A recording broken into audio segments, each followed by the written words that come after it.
சீரியல்களின் full எபிசோடுகளை Sun டிவியில் ஒளிபரப்பான உடனே எக்ஸ்க்ளூசிவாக சன் நெக்ஸ்டில் மட்டும் ஃப்ரீயா பாருங்கள். எனக்கும் என்ன பண்றதுன்னே தெரியல யமுனா. சுத்தி சுத்தி என்ன நடக்குதுன்னே புரியல. ஒரே மர்மமா இருக்கு. இங்க பாரு, நீ எதுக்கும் பயப்படாத. இந்த பிரச்சனைக்கெல்லாம் காரணம் யாருன்னு ஒருத்தனை விசாரிச்சா தெரிஞ்சிடும். யார சொல்ற யமுனா? அந்த செக்யூரிட்டியை தான் சொல்றேன். நேத்து அவன் கண் முடிச்சிட்டான்னு சொன்னல, நம்ம நேர்ல போய் அவனை பார்த்து விசாரிப்போம். அவன்கிட்ட கண்டிப்பா ஏதாவது ஒரு உண்மையை தெரிஞ்சுக்க முடியும்.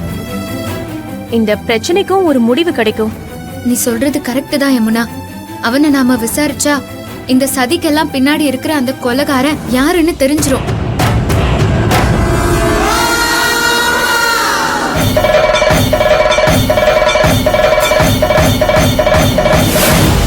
சார், அந்த டிஎன்ஏ ரிப்போர்ட் மிஸ்மேட்ச் ஆனது எனக்கு ஏற்கனவே தெரியும். இப்போ அதுக்கு சொல்யூஷன் என்ன, அத சொல்லுங்க. எக்காரணத்தை கொண்டு அந்த அர்ஜுன் வெளியே வரவே கூடாது. அதுக்கு என்ன பண்றது? சார், இதுக்கப்புறம் இந்த கேஸ்ல நம்மளால எதுவுமே பண்ண முடியாது. டிஎன்ஏ ரிப்போர்ட் இந்த கேஸோட ரொம்ப முக்கியமான ஆதாரம்.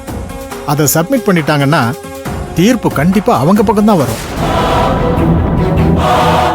ஏன் சார், நீங்களே இப்படி சொன்னா எப்படி சார்? சார், நீங்க தான் ஏதாவது பண்ணணும். வாதாடி இந்த கேஸ்ல தீர்ப்பு நம்ம பக்கம் வர்ற மாதிரி பண்ணுங்க. என் பொண்ணை கொன்னவனுக்கு கண்டிப்பா தண்டனை கிடைச்சே ஆகணும். சார், நீங்க நினைக்கிற மாதிரி அது அவ்வளவு சாதாரண விஷயம் கிடையாது. கோர்ட்டை பொறுத்த வரைக்கும் ஆதாரத்தை தான் நம்புவாங்க.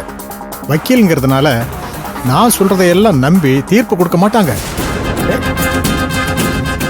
அந்த அர்ஜுன் உங்க பொண்ணை கொன்னாங்கிறதுக்காக நம்ம பக்கம் இருந்த முக்கியமான ஆதாரமே இப்ப அவங்களுக்கு சாதகமா இருக்கும்போது நாம என்ன பண்ண முடியும்? முடிவு நமக்கு சாதகமா வராது சார்.